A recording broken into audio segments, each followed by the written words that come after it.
Hobbs and Shaw, or Fast and Furious Presents Hobbs and Shaw, you can call it whatever you want, is directed by David Leitch, the man behind the first John Wick film and, of course, Atomic Blonde and Deadpool 2, which is a film that I really love, by the way. Now, this film stars Dwayne The Rock Johnson and Jason Statham and is essentially the first spin off in the Fast and Furious series. Well, sort of. There was Tokyo Drift. That's a spin-off, right? We count that as a spin-off? And this film takes place right after the events of the last movie, that being 8, where Hobbs and Shaw are off on their own little escapades. They're doing whatever they're doing, and they get a call about a mission that some man, played by Idris Elba, is after something, and it's very dangerous, and it's gonna kill a lot of people, and he's also superhuman. He calls himself Black Superman, and Hobbs and Shaw have to stop him, and they have to save a girl in the process who is an MI6 agent, and she's pretty awesome on her own merit, and she's played by Vanessa Kirby. Yeah.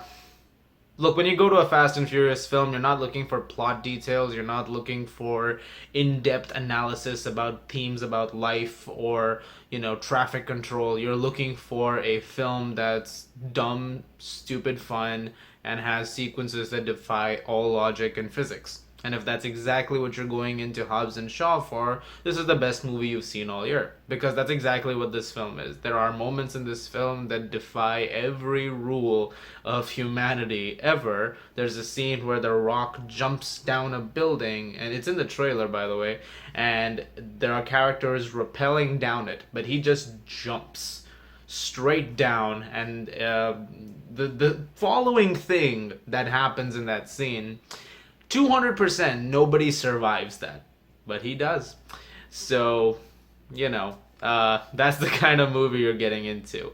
This is very similar last year to when another Jason Statham film called The Meg came out, and I had a very similar stance in my review where I was like, listen, I could tell you about the plot of this film, but do you really care? You're in it to see the crazy action stuff and the fun stuff. And that's exactly what this film is. That's exactly what this kind of summer movie is.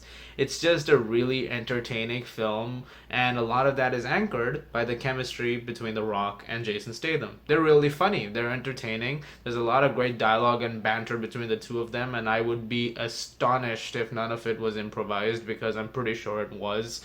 The kind of conversations that they had, they riff off of each other. It's really great.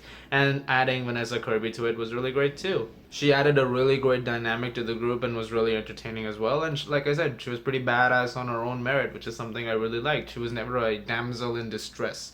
She was constantly doing things on her own, not looking to, oh my god, Hobbs or Shaw, save me. There was never anything like that. There's also other things that have been added into this film. There's a Samoan fight, which has been hyped up in the stills and by Dwayne Johnson himself, which was awesome. That was really great. There's a moment in that which, again, is super unrealistic, but then again, that's the movie you're going in for. And I feel like I have to keep harping up on that because that's exactly what this film is.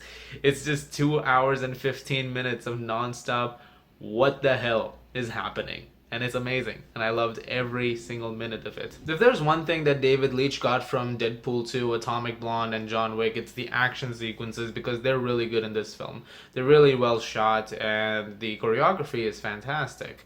And the production is also in this film really impressive. There's a great scene at a compound of sorts. It's really great stuff.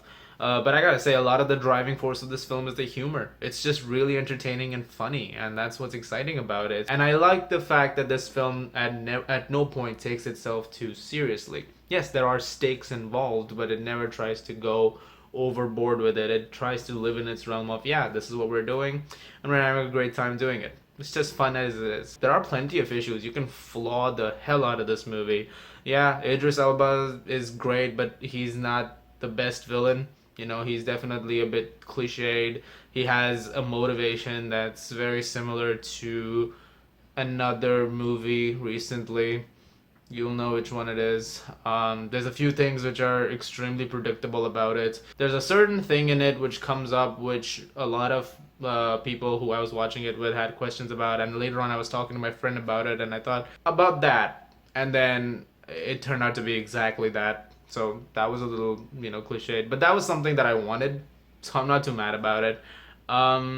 Yeah, I mean, yeah, there's a lot of dumb moments. It is very over the top. It drags a little bit. It's a bit longer than it should be. Like, it's like 2 hours and 15 minutes is a bit much for it, but it works out. There's a few great cameos in it as well. Look forward to those. Yeah, definitely check this movie out just for the fun aspect of it. I'm gonna give Hobbs and Shaw a 7.5 out of 10. Thank you very much for watching, guys. Look forward to more videos very soon. As always, if you like this, please do subscribe, and I'll see you guys at the movies.